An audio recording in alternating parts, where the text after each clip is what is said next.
এখন বক্তব্য রাখবে মৌলানা শাহ মোহাম্মদ নুরুল আমিন। হযরত ঈসা আলাইহিস সালামের মৃত্যুতে ইসলামের জীবন, এর উপরে বক্তব্য রাখবে শাহ মোহাম্মদ নুরুল আমিন।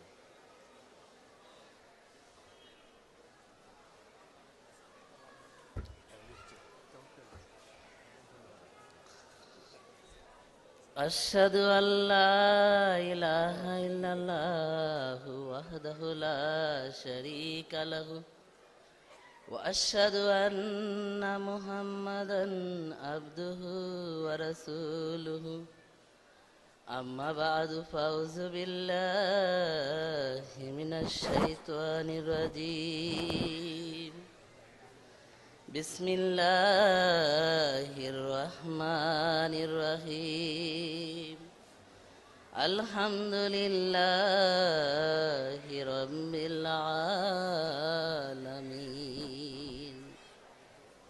الرحمن الرحيم مالك يوم الدين إياك نعبد وإياك نستعين اهدنا الصراط المستقيم صراط الذين أنعمت عليهم غير المغضوب عليهم ولا الضالين وإذ قال عيسى ابن مريم يا بني إسرائيل إني رسول الله إليكم مصدقا لما بين يدي من التوراة ومبشرا برسول يأتي من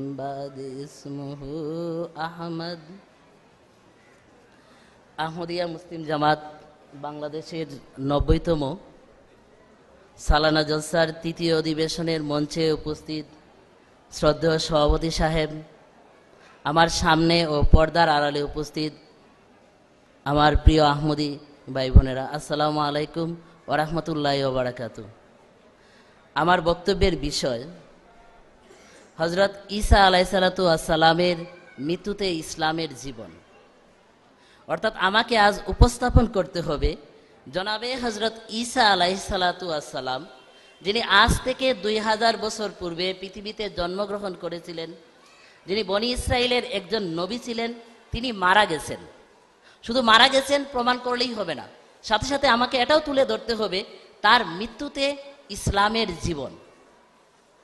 কেউ ভাবতে পারেন, কারো মনে প্রশ্ন জাগতে পারে, ইসলাম সর্বশেষ ও পরিপূর্ণ ধর্ম, স্বয়ং মহানবী হযরত মুহাম্মদ মুস্তাফা সাল্লাল্লাহু আলাইহি সাল্লাম ইসলাম ধর্মের প্রবর্তক, আর ঈসা আলাইহিসসালাতু ওয়াসসালাম অন্য ধর্মের একজন নবী। তার মৃত্যুর সাথে ইসলামের জীবিত হওয়ার কি সম্পর্ক? তিনি মরলেন না বাঁচলেন, এতে ইসলামের কি যায় আসে? হযরত ঈসা আলাইহিসসালাতু ওয়াসসালামের মৃত্যুর সাথে অবশ্যই ইসলামের একটা বিশেষ সম্পর্ক রয়েছে, আর তা হলো হযরত ঈসা আলাইহিসসালাতু ওয়াসসালামকে জীবিত মানলে নাউজুবিল্লাহ মিন যালিক, আমি এই বিষয়টা থেকে আল্লাহ তাআলার আশ্রয় চেয়ে নিচ্ছি। আল্লাহ তাআলা আমাকে এটা থেকে রক্ষা করুন, এমন বিষয় থেকে।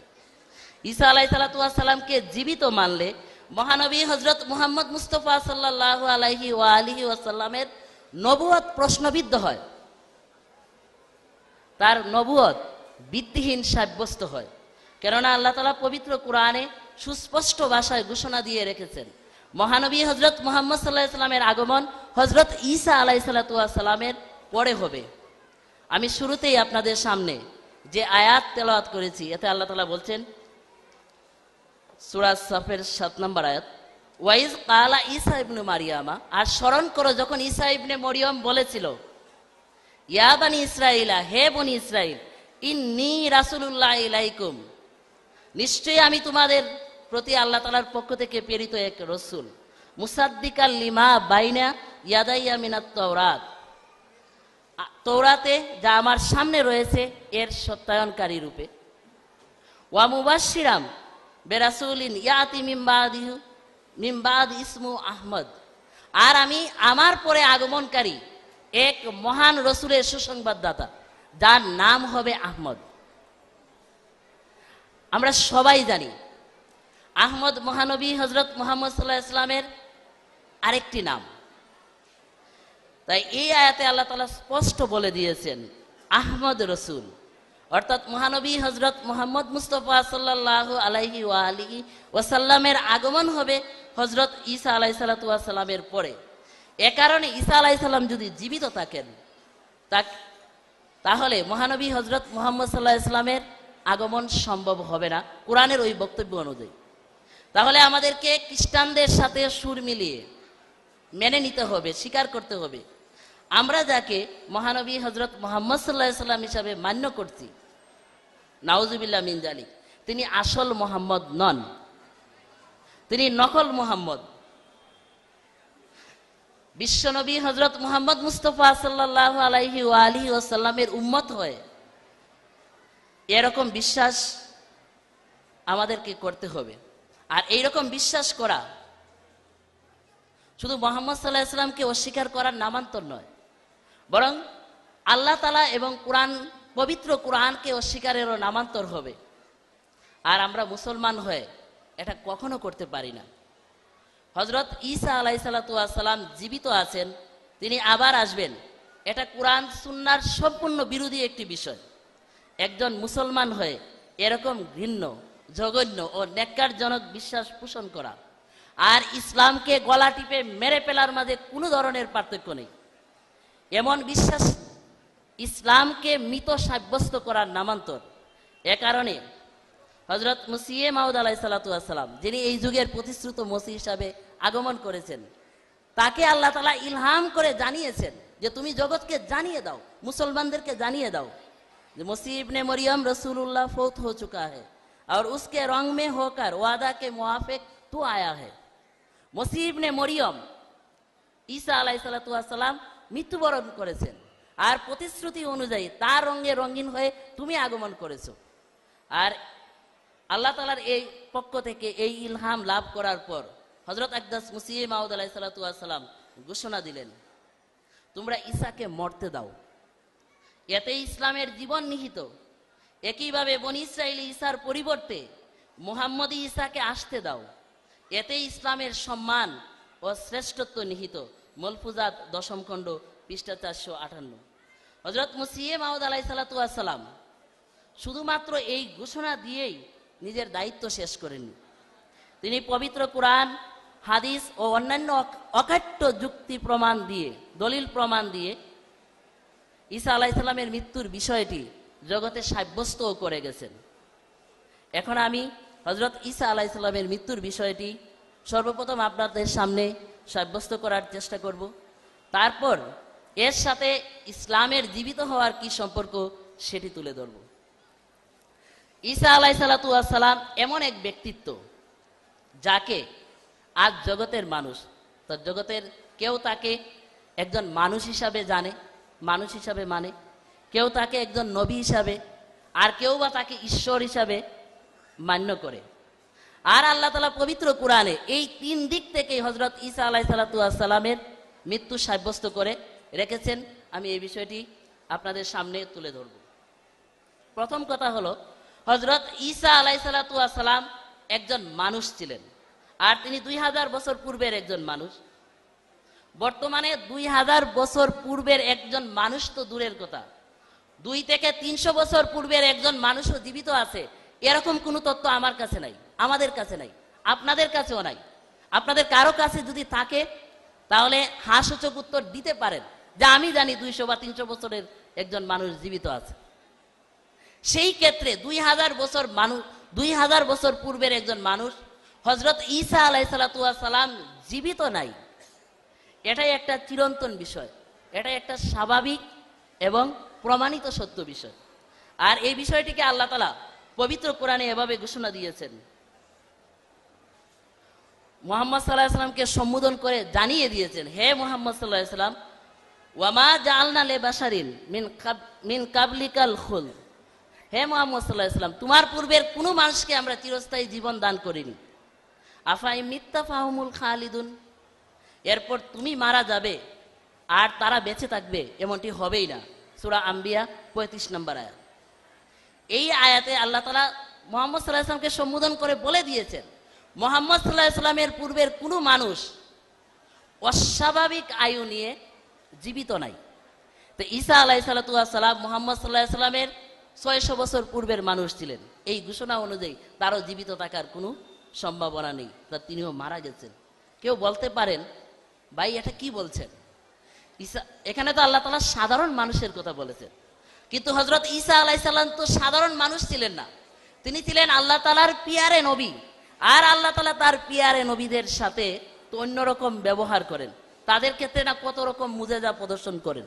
তাই বিশেষ কোনো মুজেজা প্রদর্শন করে তো ঈসা আলাইহিস সালামকে আল্লাহ তাআলা জীবিত রাখতেই পারেন।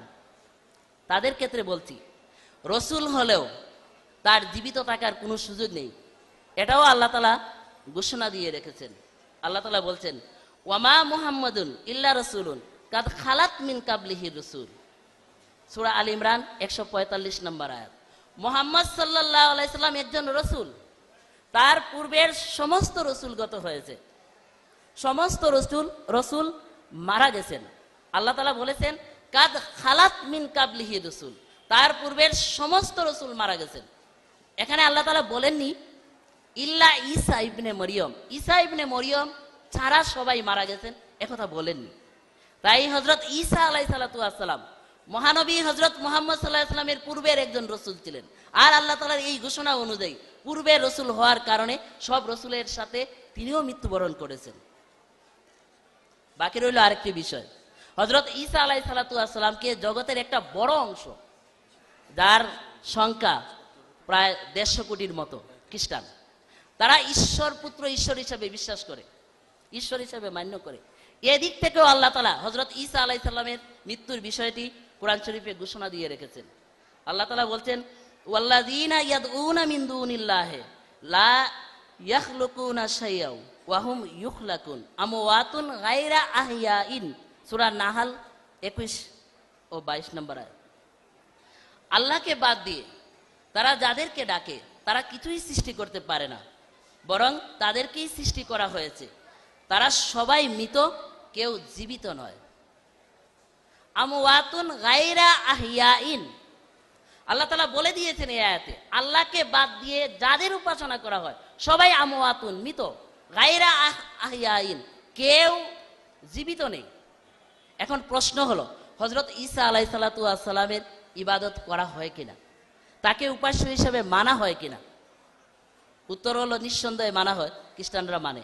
আর যদি মানে, তার উপাসনা হয়, প্রমাণিত যেহেতু যে তার উপাসনা হয়, এ কারণে এই আয়াত থেকে প্রমাণিত আল্লাহকে বাদ দিয়ে যে ঈসাকে ঈশ্বর পুত্র হিসেবে মানে, সেই ঈশ্বর জীবিত নেই। আল্লাহ তাআলা এই আয়াতে স্পষ্ট ঘোষণা দিয়ে দিয়েছেন, যাদের উপাসনা করা হয় আল্লাহকে বাদ দিয়ে তারা সবাই মৃত।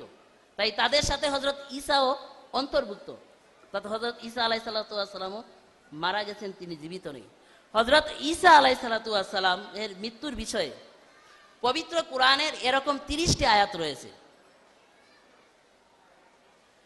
শুধু কোরআনের আয়াতেই হযরত ঈসা আলাইহিস সালামের মৃত্যুর বিষয়টি সাব্যস্ত করছে এটা নয়, বরং মহানবী হযরত মুহাম্মদ মুস্তাফা সাল্লাল্লাহু আলাইহি ওয়া আলিহি ওয়াসাল্লামও ঈসা আলাইহিস সালামের মৃত্যুর সুস্পষ্ট ঘোষণা দিয়ে গেছেন। তিনি আমাদেরকে এটা জানিয়ে গেছেন যে ঈসা আলাইহিস সালাম মারা গেছেন এবং তার কবর রয়েছে। মহানবী হযরত মুহাম্মদ সাল্লাল্লাহু আলাইহি ওয়াসাল্লাম বলছেন, লানাতুল্লাহি আলাল ইয়াহুদ ওয়ান নাসারা ইত্তাখিযু কুবুরা আম্বিয়াইহিম মাসাজিদা, অবিসম্পাত ইহুদি এবং খ্রিস্টানদের উপর, তারা তাদের নবীদের কবরকে মসজিদ বানিয়েছে। বুখারী শরীফ কিতাবুল মাগাজি, মুসলিম শরীফ কিতাবুল মাগাজি, দুই কিতাবে এই হাদিস বর্ণিত হয়েছে। খ্রিস্টানদের নবী কে ছিলেন বলেন? ইহুদিরা তাদের নবীর কবরকে মসজিদ বানিয়েছে, মেনে নিলাম, কিন্তু খ্রিস্টানদের নবী কে ছিলেন? হযরত ঈসা আলাইহিস সালাম খ্রিস্টানদের একমাত্র নবী ছিলেন। যদি ঈসা আলাইহিস সালাম মারা না যান, তাহলে তার কবর আসলো কিভাবে? আর কবর যদি না আসে, না হয়, না থাকে, তাহলে খ্রিস্টানরা তার কবরকে মসজিদ কিভাবে বানালো? আর যদি মসজিদ বানিয়ে না থাকে, তাহলে কি আমাদের প্রিয় নবী হযরত মুহাম্মদ সাল্লাল্লাহু আলাইহি সাল্লাম ভুল বলেছেন? নাউজুবিল্লাহ মিন জালিক। মহানবী হজরত মুহাম্মদ সাল্লাল্লাহু আলাইহি সাল্লাম কখনো ভুল বলতে পারেন না। তিনি নিশ্চিতভাবে জানতেন যে হজরত ঈসা আলাইহিসসালাতু ওয়াসসালাম মারা গেছেন এবং এই বিষয়টি প্রমাণিত সত্য। আর এই কারণেই মহানবী সাল্লাল্লাহু আলাইহি সাল্লাম এটাও বলেছেন, লাউ কানা মুসা ওয়া ঈসা হাইয়াইনে লামা ওয়াসিয়াহুমা ইল্লা তিবাই। যদি মুসা এবং ঈসা জীবিত থাকতেন তাহলে আমার অনুসরণ ব্যতীত তাদের আর কোনো গত্যন্তর থাকতো না। ইবনে কাসির দ্বিতীয় খণ্ড 246 পৃষ্ঠা। যদি হজরত মুসা এবং ঈসা জীবিত থাকতেন, হজরত মুসা জীবিত আছেন? নাই। ঠিক অনুরূপভাবে ঈসা আলাইহিস সালামও জীবিত নাই। এই জন্য আল্লাহ রসুল যদি শব্দটা সম্ভাবনার কথা বলেছেন, যদি থাকতেন। তা আল্লাহ রসুলের যদি ব্যবহার করায় প্রমাণ করে মুসা আলাইহিসসালামের মতো হজরত ঈসা আলাইহিসসালামও জীবিত নেই। শুধু রসুল করিম সাল্লাল্লাহু আলাইহি ওয়াসাল্লাম বিষয়টাকে এখানেই ছেড়ে দেননি। রসুল করিম সাল্লাল্লাহু কত বছর হজরত ঈসা আলাইহিসসালাম জীবিত ছিলেন সেটাও বলে গেছেন। বলছেন, ইন্না ঈসা ইবনে মারিয়ামা আশা ইশরিনা ওয়া মিয়াতান, কনজুল উম্মাল 11তম খণ্ড পৃষ্ঠা 479। নিশ্চয়ই ঈসা ইবনে মরিয়ম 120 বছর জীবিত ছিলেন। কত বছর জীবিত ছিলেন হজরত ঈসা? 120 বছর। মহানবী হজরত মুহাম্মদ সাল্লাল্লাহু আলাইহি সাল্লাম বলে দিয়েছেন ঈসা আলাইহিসসালামের জীবিত থাকার ব্যাপ্তিকাল 120 বছর, 600 বছর নয়, 2000 বছরও নয়। তার জীবিত থাকার ব্যাপ্তিকাল 120 বছর, এরপরে আর তিনি জীবিত নেই। তাহলে যে জীবিত থাকে না তাকে আমরা কি বলি? মৃত বলি। অর্থাৎ হজরত ঈসা আলাইহিসসালাম মারা গেছেন। ইন্না লিল্লাহি ওয়া ইন্না ইলাইহি রাজিউন।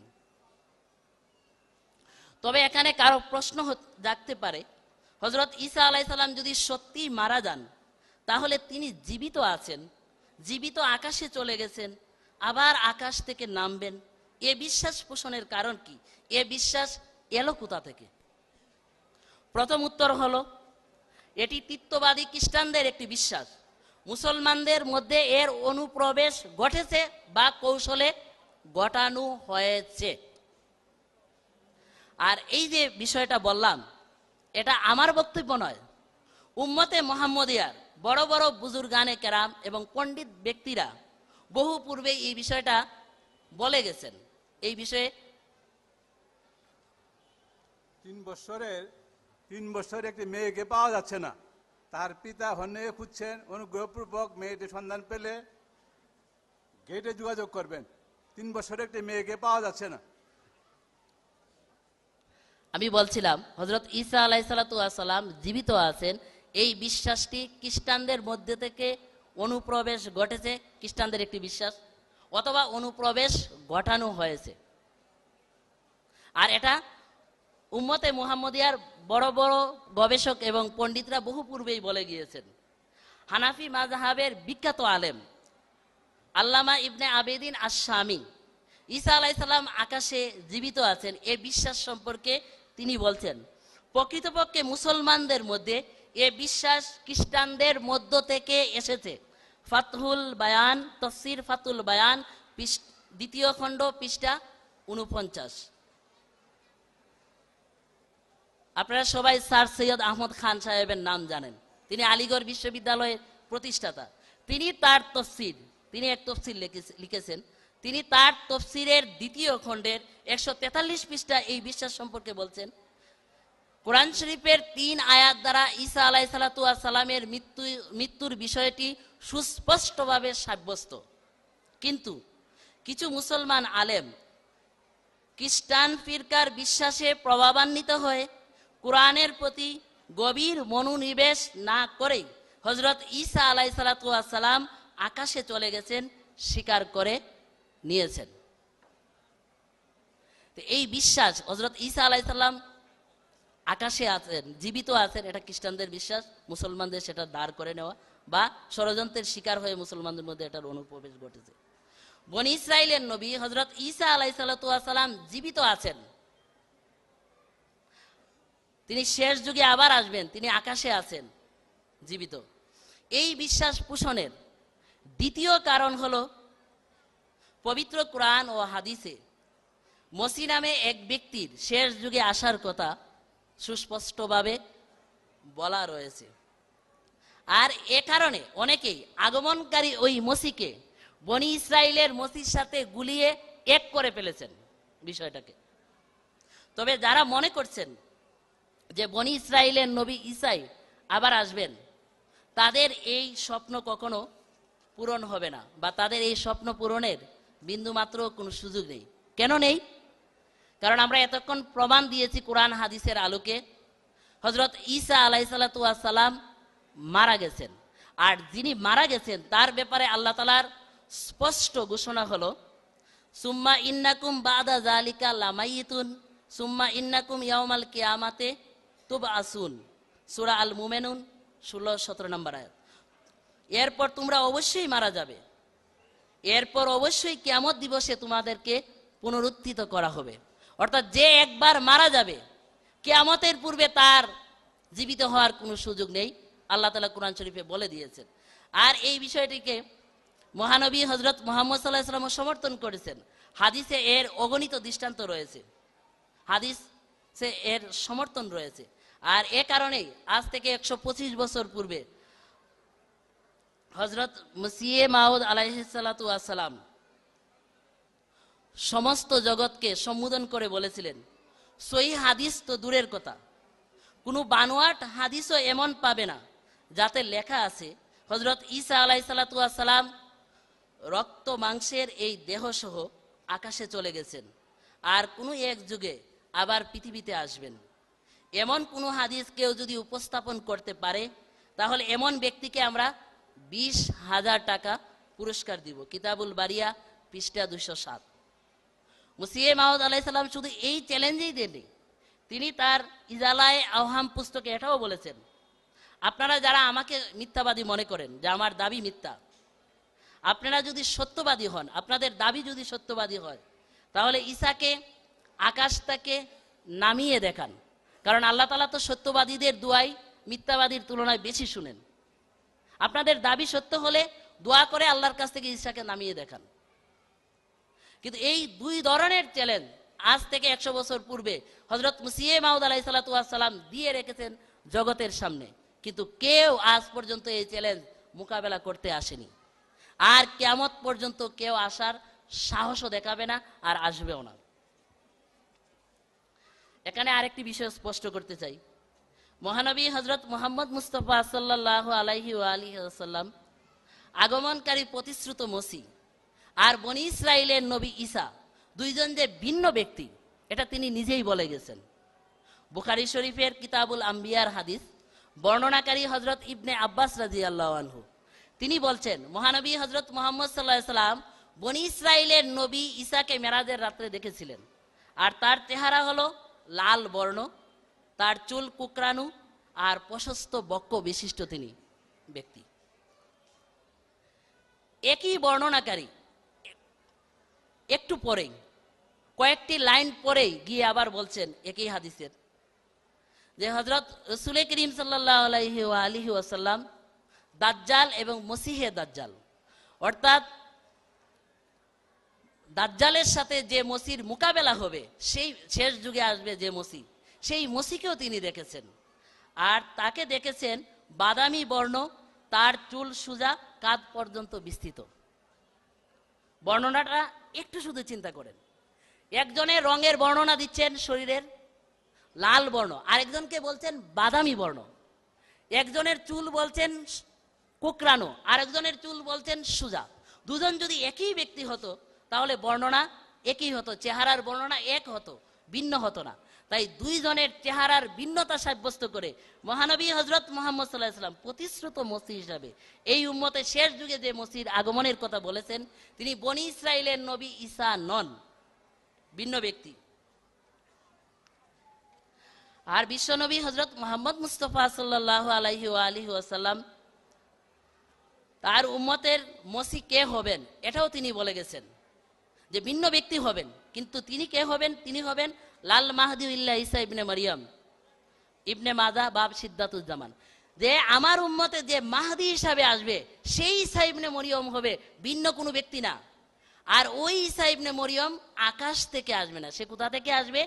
বুখারী শরীফের হাদিস, ইমামুকুম মিনকুম, তোমাদের ইমাম হয়ে তোমাদের মধ্য থেকে সে আবির্ভূত হবে। বাহির থেকে আসবে না, অন্য উম্মত থেকেও আসবে না, আর আকাশ থেকেও আসবে না, আমাদের মধ্য থেকে, মুসলমানদের মধ্যে তার জন্ম হবে। আর হযরত মির্জা গোলাম আহমদ কাদিয়ানী আলাইহিসসালাতু ওয়াসসালাম, যিনি প্রতিশ্রুত মসিহ হওয়ার দাবি করেছেন এই যুগে, তার জন্ম মুসলমানদের মধ্যেই হয়েছে। তিনি এই উম্মতের মধ্যে জন্মগ্রহণ করেছেন, আর আল্লাহর কসমকে তিনি এই দাবি করেছেন, এই ঘোষণা দিয়েছেন, আমি খোদার কসমকে বলছি যার হাতে আমার প্রাণ, তিনিই আমাকে পাঠিয়েছেন, তিনি আমাকে নবী নামে আখ্যায়িত করেছেন, তিনি আমাকে প্রতিশ্রুত মসি নামে সম্বোধন করেছেন। হাকিকাতুল ওহী পুস্তক। এখন কেউ প্রশ্ন করতে পারেন, উম্মতে মুহাম্মদিয়া আগমনকারী মসি যদি বনি ইসরাইলের মসি ইবনে মরিয়ম না হন, মির্জা গোলাম আহমদ কাদিয়ানী আলাইহিসসালাতু ওয়াসসালাম যদি এই মসি হন, তাহলে রাসূল করিম সাল্লাল্লাহু আলাইহি ওয়া আলিহি ওয়াসাল্লাম তাকে মসি ইবনে মরিয়ম নাম দিলেন কেন? আগমনকারীর নাম মির্জা গোলাম আহমদ কাদিয়ানী বললেই তো হতো, বা অন্য কোনো নাম বললে হতো। মসি ইবনে মরিয়ম নাম রাখার কারণ কি? এর উত্তর হলো, আপনারা সবাই শেরে বাংলা একে ফজলুল হকের নাম শুনেছেন। তাকে শেরে বাংলা বলা হয়, মানে বাংলার বাঘ বলা হয়। তিনি কি জঙ্গলের বাঘ ছিলেন? তার কি হাত পা নখ চোখ শরীর বাঘের মতো ছিল? তাহলে কি ছিল তার মিল বাঘের সাথে, যে কারণে তাকে বাঘ বলে আখ্যায়িত করা হয়েছিল?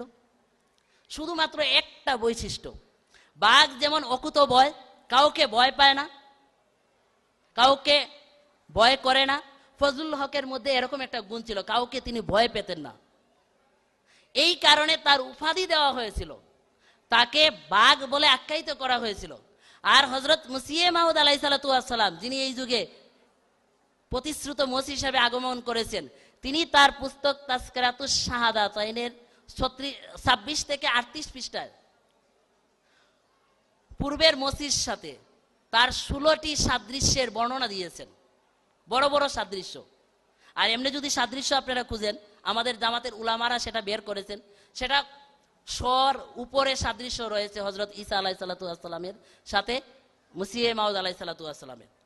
তো এখন বলেন, একটা সাদৃশ্যের কারণে, একটা স্বভাব মিলার কারণে যদি মানুষকে জঙ্গলের বাঘ হিসাবে আখ্যায়িত করা যায়, তাহলে আল্লাহ তাআলা ঈসার সাথে যার 16টা বড় বড় সাদৃশ্য রয়েছে, মিল রয়েছে, তাকে কি মসিহ ইবনে মরিয়ম নামে আখ্যায়িত করতে পারেন না? আর এই কাজটাই আল্লাহ এবং তার নবী হযরত মুহাম্মদ মুস্তাফা সাল্লাল্লাহু আলাইহি ওয়া আলিহি ওয়াসাল্লাম করে গেছেন। অর্থাৎ আগমনকারী মহাপুরুষকে এই উম্মতের মসিহ ইবনে মরিয়ম নামে আখ্যায়িত করে গেছেন। মসিহ ইবনে মরিয়ম তার রূপক নাম, এটা নিয়ে হইচই করার কোনো বিষয় নয়, এটা মেনে নেওয়ার বিষয়। যারা এটা নিয়ে ভাবেন না, চিন্তা করেন না, তারাই হইচই করেন। আর এরকম এই বিষয়টা না বুঝার কারণে হইচই হবে, এটা নিয়ে বাড়াবাড়ি হবে। এটা স্বয়ং আল্লাহ তাআলা পবিত্র কোরআনে পূর্ব থেকেই বলেও রেখেছেন, এবং এটা বলে রেখেছিলেন এজন্যই যেন মুসলমানরা সতর্ক থাকে। আল্লাহ তাআলা পবিত্র কোরআনে বলেছেন, ওয়ালাম্মা জুরিবা ইবনু মারিয়ামা মাসালান ইজা কাউমুকা মিনহু ইয়াসিদুন, সূরা আজ-জুখরুফ 58 নম্বর আয়াত। যে আর যখনই উপমা রূপে মরিয়মের পুত্রের উল্লেখ করা হয়, দেখো তোমার জাতি এ নিয়ে হইচই আরম্ভ করে দেয়। আর বাস্তবে এই বিষয়টাই হয়েছে। যেই এসে হযরত মসিহ মাউদ আলাইহিসসালাতু ওয়াসসালাম বলছেন, আমি ওই আসল ঈসা নই, আমি ঈসা, তবে আমি রূপক ঈসা, এটা আমার উপনাম, এটা আমার পদবী, রাসূল করিম সাল্লাল্লাহু আলাইহি সাল্লামের পক্ষ থেকে দেওয়া, এটা আমার একটা বিশেষণ। তখন তারা হইচই করেছে। তাই আমরা দোয়া করি, যারা এই বিষয়টি না বুঝার কারণে বাড়াবাড়ি করছেন, হইচই করছেন, আল্লাহ তাআলা তাদেরকে শুভ বুদ্ধি দেন, আর আল্লাহ তাআলা তাদেরকে হেদায়েত লাভের তৌফিক দেন। এখন আরেকটি বিষয়, হযরত ঈসা আলাইহিসসালাতু ওয়াসসালাম জীবিত আছেন, তিনি আসবেন, এটি তিত্ববাদী খ্রিস্টানদের বিশ্বাস নিঃসন্দেহে। কিন্তু এই বিশ্বাসটা খুদ বাইবেলও স্বীকার করে না। বাইবেলে কখনো বলে না স্বয়ং ঈসা আলাইহিসসালাতু ওয়াসসালামই আবার আসবেন। বাইবেল এটা নিঃসন্দেহে বলে যে মসির দ্বিতীয় আগমন হবে, তবে সেটা কিভাবে হবে সেটা বাইবেলেই বলে দিয়েছে। কি বলছে? জুহনের 14 অধ্যায়ে মসি নিজে বলছেন, ঈসা আলাইহিসসালাতু ওয়াসসালাম নিজে বলছেন, সেই সাহায্যকারী পবিত্র আত্মাকে পিতা আমার নামে পাঠিয়ে দিবেন, আমার নামে পাঠিয়ে দিবেন, শেষ যুগে যিনি আসবেন। ঠিক অনুরূপ বিষয় মতির 23 অধ্যায়ের 25 নম্বর শ্লোকেও রয়েছে। আর এই বিষয়টা কোরআনের সাথে সামঞ্জস্যপূর্ণ, অর্থাৎ মসি নিজে আসবেন না, তার নামে নাম প্রাপ্ত একজন আসবেন। এটা বাইবেলেরও শিক্ষা। তবে তিত্ববাদী খ্রিস্টানরা বিশ্বাস করে মসি সাধারণ মানুষ নন, তিনি ঈশ্বর পুত্র ছিলেন, মানবীয় গুণাবলীর ঊর্ধ্বে এক সত্তা ছিলেন। আর এর সপক্ষে তারা যেসব কুড়া যুক্তি দাঁড় করায় তার মধ্যে একটি হলো মসি জীবিত আছেন আর তিনি আকাশে ঈশ্বরের ডান পাশে বসা আছেন, শেষ যুগে আবার এসে ঈশ্বরের রাজত্ব প্রতিষ্ঠা করবেন। এখন কুরআন হাদিসের সুস্পষ্ট ঘোষণা যেখানে রয়েছে হযরত ঈসা আলাইহিসসালাতু ওয়াসসালাম মারা গেছেন, তিনি আবার আসবেন না, সেখানে যদি আমরা মুসলমান হয়েও কুরআন হাদিসের সুস্পষ্ট ঘোষণার বিপরীতে এই বিশ্বাস করি যে হযরত ঈসা আলাইহিসসালাতু ওয়াসসালাম জীবিত আছেন এবং তিনি আবার আসবেন, তাহলে আমাদের এই বিশ্বাসের ফলে তিত্ববাদের বিশ্বাসকেই সমর্থন করা হবে। এমন বিশ্বাসে তিত্ববাদী খ্রিস্টানদের জয় আর ইসলামের পরাজয় হবে। খ্রিস্ট ধর্ম জীবিত আর ইসলাম ধর্ম মৃত সাব্যস্ত হবে। এ কারণে আর যাই হোক, এরকম বিশ্বাস কোনো খ্রিস্টানের হতে পারে, কোনো মুসলমানের কখনো হতে পারে না, আর কখনো হবেও না। হযরত মসিহ মাউদ আলাইহিসসালাতু ওয়াসসালাম এ ব্যাপারে বলছেন, ঈসা আলাইহিসসালামের মৃত্যু ছাড়া ক্রুশীয় মতবাদের বিলুপ্তি ঘটতে পারে না। এমতাবস্থায় কোরআনের শিক্ষার বিরুদ্ধে তাকে জীবিত মানায় আমাদের কি লাভ? তাকে মরতে দাও যেন ইসলাম জীবিত হয়। কিস্তিয়ে নূহ 29 পৃষ্ঠা। ঈসা আলাইহিসসালাম জীবিত থাকলে লাভ হয় খ্রিস্টানদের। এর জ্বলন্ত প্রমাণ আমাদের সামনে রয়েছে। বিগত কয়েকশো বছরের ইতিহাস এর জীবন্ত সাক্ষী।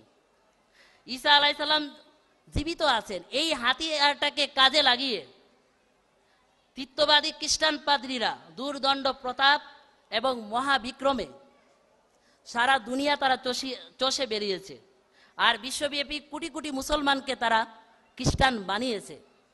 আর এক্ষেত্রে তারা যে যুক্তি দেখাতো তা হলো অন্ধকার রাত, সামনে একটি নদী পার হতে হবে, দুইটি নৌকা রয়েছে, এক নৌকার মাঝি মৃত আর অন্য নৌকার মাঝি জীবিত, আপনি কোন নৌকায় উঠবেন? তো প্রত্যেক বুদ্ধিমান মানুষ এই উত্তরই দিবে যে জীবিত মাঝির নৌকায় উঠবো। যেই এই উত্তরটা দেওয়ার সাথে সাথেই খ্রিস্টানরা বলতো যে তোমাদের নৌকার মাঝি মহানবী হযরত মুহাম্মদ সাল্লাল্লাহু আলাইহি সাল্লাম মৃত, আর আমাদের নৌকার মাঝি হযরত ঈসা আলাইহিসসালাতু ওয়াসসালাম তিনি জীবিত, আর তিনি আকাশে জীবিত আছেন আর শেষ যুগে আবার আসবেন। এখন বলো কোন নৌকায় উঠবে? তখন মুসলমানরা খ্রিস্টানদের এই খুরা যুক্তির কাছে, এই টুনকু যুক্তির কাছে, এই মামুলি যুক্তির কাছে নতি স্বীকার করে জীবিত মাঝির নৌকায় উঠতে বাধ্য হতো, অর্থাৎ তারা খ্রিস্টান হতে বাধ্য হতো। আর তখন তাদের খ্রিস্টান হওয়া ছাড়া অন্য কোনো উপায়ও ছিল না। আর শুধু এই কারণে এই ভারতীয় উপমহাদেশে অনেক নামি দামি আলেম উলামা ও মসজিদের ইমামরা তখন খ্রিস্টান হয়েছে, আর 29 লক্ষ মুসলমান তখন খ্রিস্টান হয়েছে। এ কারণে তখন খ্রিস্টানরাও সদর্পে ঘোষণা দিয়ে যাচ্ছিল যে সারা দুনিয়াকে আমরা খ্রিস্টান বানাবো। আর তাদের ঘোষণা ছিল অদূর ভবিষ্যতে কায়রো, মিশর, দামেশ, তেহরানে খ্রিস্ট ধর্মের সেবক বৃন্দ দ্বারা পূর্ণ হবে। এমনকি ক্রুশীয় মতবাদ নির্জন আরবের নীরবতা ভঙ্গ করে যীশু খ্রিস্টের ভক্তবৃন্দের দ্বারা মক্কা নগরীর খাস কাবা গৃহে প্রবেশ করবে এবং কাবা গৃহে ক্রুশ ধর্মের অনন্ত জীবনের বাণী উচ্চারিত হবে। খ্রিস্টানদের ওই ঘোষণার বিপরীতে দাঁড়ানোর তখন কেউ ছিল না। খ্রিস্টানদের এই কর্মকাণ্ড রুখে দাঁড়ানোর তখন মুসলমানদের মধ্যে কেউ ছিল না। ছিলেন একজনই, হযরত মির্জা গোলাম আহমদ কাদিয়ানী আলাইহিসসালাতু ওয়াসসালাম। আর কথায় বলে যার কাজ তাকেই সাজে, সে ছাড়া অন্য কেউ ওই কাজ করতে পারে না। প্রতিশ্রুত মসিহ এসে ওই কাজ করবেন স্বয়ং মহানবী হযরত মুহাম্মদ সাল্লাল্লাহু আলাইহি ওয়াসাল্লাম 1400 বছর পূর্বেই বলে গেছেন যে প্রতিশ্রুত মসিহ এসে ইয়াকসিরুস সলিব, ক্রুশ তিনি ভঙ্গ করবেন। অর্থাৎ ক্রুশীয় যে মতবাদ, খ্রিস্টীয় যে মতবাদ, খ্রিস্টান ধর্মের নস্যাৎ করবেন, বিনাশ করবেন প্রতিশ্রুত মসি এসে। আর হজরত মসিহে মাউদ আলাইহিসসালাম এই কাজটাই এসে করেছেন। মহানবী হজরত মুহাম্মদ সাল্লাল্লাহু আলাইহি সাল্লাম তার নেতা, তার পীর যেভাবে ঘোষণা দিয়ে গেছেন, হজরত মসিহে মাউদ আলাইহিসসালাম ঠিক সেভাবে সে কাজেই করেছেন। তিনি এসে বলিষ্ঠ চিত্তে ঘোষণা দিয়েছেন, শুধু মসিহ ইবনে মরিয়মের মৃত্যুর উপর জোর দাও, শক্তিশালী দলিল প্রমাণ দ্বারা খ্রিস্টানদের নিরুত্তর করে দাও। যেদিন তোমরা মসিহকে মৃত সাব্যস্ত করতে সক্ষম হবে, সেদিন মনে করো খ্রিস্টান জগৎ দুনিয়া থেকে মিটে যাবে। ইজালায় আওহাম পৃষ্ঠা 402। হজরত মসিহে মাউদ আলাইহিসসালাম শুধুমাত্র এই ঘোষণা দিয়েই নিজের দায়িত্ব শেষ করেননি। তিনি তৃতীয়বাদী খ্রিস্টানদের বিশ্বাস খণ্ডন করে, তাদের ঈশ্বর যিশুকে মৃত্যু সাব্যস্ত করে, তাদের ধর্মকে তছনছ করে দিয়েছেন। পাদ্রীদের যত কর্ম পরিকল্পনা ছিল সবগুলোকে তিনি লণ্ডভণ্ড করে দিয়েছেন। যে কারণে একটা সময়, বর্তমানে এমন সময়ে আমরা এসে দাঁড়িয়েছি যে পৃথিবীর সারা পৃথিবী যদি আপনারা খুঁজেন, দেখবেন যে খ্রিস্টানদের তবলিগি কার্যক্রম 100 বছর আগে যেরকম তুরজুরের সাথে হতো, সেই তুরজুর আর নেই। আর হজরত মসিহে মাউদ আলাইহিসসালামের কৃতিত্ব হলো এ ব্যাপারে শতভাগ। এই কাজটা করেছেন হজরত মসিহে মাউদ আলাইহিসসালাম। আর না হলে তারা যেভাবে ঘোষণা দিয়েছিল কাবা গড়ে এক সময় ক্রুশের চিহ্ন লটকানো হবে, সেটাই হতো।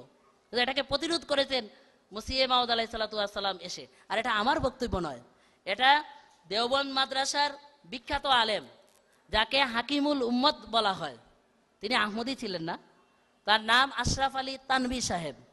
তিনি তার তফসিরের ভূমিকায় এই কথাটা অকপটে স্বীকার করেছেন, সাক্ষ্য দিয়ে গেছেন, লিখে গেছেন। তিনি বলছেন, তখন খ্রিস্টান পাদ্রীদের বিরুদ্ধে মৌলভী গুলাম আহমদ কাদিয়ানি রুখে দাঁড়ালেন এবং বিশপ লেপ্রাই ও তার সঙ্গীদেরকে সম্বোধন করে বললেন, তোমরা যে ঈসার কথা বলছো, তিনি তো অন্যান্য মানুষের ন্যায় মৃত্যুবরণ করে সমাধিস্থ হয়েছেন। আর যে ঈসা আলাইহিসসালামের আগমনের সংবাদ রয়েছে, সেই ব্যক্তি আমি। অতএব যদি তোমরা পুণ্যবান হও, তাহলে আমাকে গ্রহণ করো। এই পন্থা অবলম্বন করে তিনি লেফরাইকে এরূপ নাজেহাল করলেন, তার পালানোর আর কোনো পথ থাকলো না। একইভাবে তিনি ভারত থেকে শুরু করে সুদূর ইংল্যান্ডের পাদ্রীদেরকেও পরাজিত করলেন। কত বছর আগের ঘটনা? 100 বছর আগের ঘটনা। তার মৃত্যুর পর তার জামাত বসে নেই, তার খলিফারা বসে নেই, এই কাজ তারাও অব্যাহত রেখেছেন। আজ তার সুযোগ্য, তার পবিত্র খলিফার নেতৃত্বে তার জামাতের লক্ষ লক্ষ লোক প্রতিনিয়ত, লক্ষ লক্ষ সদস্য প্রতিনিয়ত তৃতীয়বাদের বিরুদ্ধে, তৃতীয়বাদের বিশ্বাসকে খণ্ডন করে ঈসা আলাইহিসসালাম ওরফে যিশু খ্রিস্ট, যিনি খ্রিস্টানদের ঈশ্বর, তার মৃত্যু প্রমাণ করে প্রতিনিয়ত খ্রিস্টান ধর্মের অসারতা প্রমাণ করে যাচ্ছে সারা দুনিয়া ব্যাপী। যার কারণে আজ শুধু ভারতেই নয়, আফ্রিকা এবং ইউরোপ সব জায়গাতেই খ্রিস্টানরা তাদের সব ধরনের কর্মকাণ্ড, তবলিগি কর্মকাণ্ড গোটাতে বাধ্য হয়েছে। আমি সংক্ষেপ করছি, শুধু একটা ইঙ্গিত দিই। আমার পূর্বে দুইজন শুরুতেই বক্তব্য দিয়েছেন, একজন আমেরিকার এবং একজন ইউরোপের প্রতিনিধি। ইউরোপ এবং আমেরিকাতে আজ খ্রিস্টানদের মোকাবেলায় আমাদের কি অবস্থান, আহমদিয়াত কি অবস্থানে রয়েছে, তাদের বক্তব্য থেকে শুনেছেন। আমার সময় থাকলে আমিও সেটা উল্লেখ করতাম, তা আমার আর সময় নেই, তাই আমি আর উল্লেখ করছি না। আমি আমার বক্তব্যের সারসংক্ষেপ টেনে দিচ্ছি। আমি যে বক্তব্য আপনাদের সামনে এতক্ষণ রাখলাম, এই বক্তব্যের সারাংশ হলো, হযরত ঈসা আলাইহিসসালাম মারা গেলে, মৃত সাব্যস্ত হলে একদিকে খ্রিস্ট ধর্মের সর্বনাশ হয়, তাদের বিশ্বাস ভ্রান্ত প্রমাণিত হয়, খ্রিস্টানদের ঈশ্বরপুত্র ঈশ্বরের মৃত্যু ঘটে, অর্থাৎ এক কথায় খ্রিস্ট ধর্মের কবর রচিত হয়। অপরদিকে ঈসা আলাইহিসসালাম মারা গেলে আল্লাহ তাআলার মহিমা প্রকাশ হয়, কোরআনের বক্তব্য, কোরআনের ভবিষ্যৎবাণী অক্ষরে অক্ষরে সত্য সাব্যস্ত হয়। আল্লাহর পিয়ারে নবী হযরত মুহাম্মদ মুস্তাফা সাল্লাল্লাহু আলাইহি সাল্লামের সত্যতা ও সম্মান সুপ্রতিষ্ঠিত হয়। এক কথায় ইসলাম চিরস্থায়ী ও জীবন্ত ধর্ম, এটা সাব্যস্ত হয়। আমি সবশেষে হযরত মসিহে মাউদ আলাইহিসসালামের একটি উদ্ধৃতি দিয়েই আমি আমার বক্তব্য শেষ করছি। হযরত মসিহে মাউদ আলাইহিসসালাম তাজকিরাতুশ শাহাদাতাইন পুস্তকের 79 এবং 80 নম্বর পৃষ্ঠায় বলছেন, প্রতিশ্রুত মসির আকাশ হতে অবতরণ একটি মিথ্যা অলিক ধারণা মাত্র। স্মরণ রেখো, কেউ আকাশ থেকে অবতীর্ণ হবে না। আমাদের সব বিরুদ্ধবাদী যারা আজ জীবিত আছে তারা মরবে, কিন্তু তাদের কেউ মরিয়মের পুত্র ঈসাকে আকাশ হতে অবতীর্ণ হতে দেখবে না। এরপর তাদের সন্তানরাও মরবে, কিন্তু তাদের কেউ মরিয়মের পুত্র ঈসাকে আকাশ হতে অবতীর্ণ হতে দেখবে না। এরপর তাদের সন্তানদের সন্তানরাও মরবে, কিন্তু তারাও মরিয়মের পুত্র ঈসাকে আকাশ হতে অবতীর্ণ হতে দেখবে না। তখন তাদের হৃদয়ে ভীতির সঞ্চার হবে। ক্রুশের প্রাধান্যের যুগের অবসান হয়েছে, পৃথিবী বদলে গেছে, কিন্তু কই, মরিয়মের পুত্র ঈসা তো এখনো আকাশ হতে অবতীর্ণ হলেন না। তখন বুদ্ধিমানরা এ বিশ্বাসের প্রতি বিতৃষ্ণ হয়ে পড়বে। এরপর আজ থেকে 300 বছর অতিবাহিত হবার পূর্বে ঈসা আলাইসাল্লামের অপেক্ষাকারী, হোক সে মুসলমান অথবা খ্রিস্টান, অত্যন্ত হতাশ ও বিরক্ত হয়ে এই মিথ্যা বিশ্বাসকে পরিত্যাগ করবে। তখন পৃথিবীতে একটি ধর্ম হবে, একই নেতা। আমি তো একটি বীজ বপন করতে এসেছি, তাই আমাকে দিয়ে এই বীজ বপন করা হয়েছে। এখন এটা বৃদ্ধি লাভ করবে, বিকশিত হবে, কেউ একে প্রতিহত করতে পারবে না। ও আখির দাওয়ানা আলহামদুলিল্লাহ রাব্বিল আলামিন।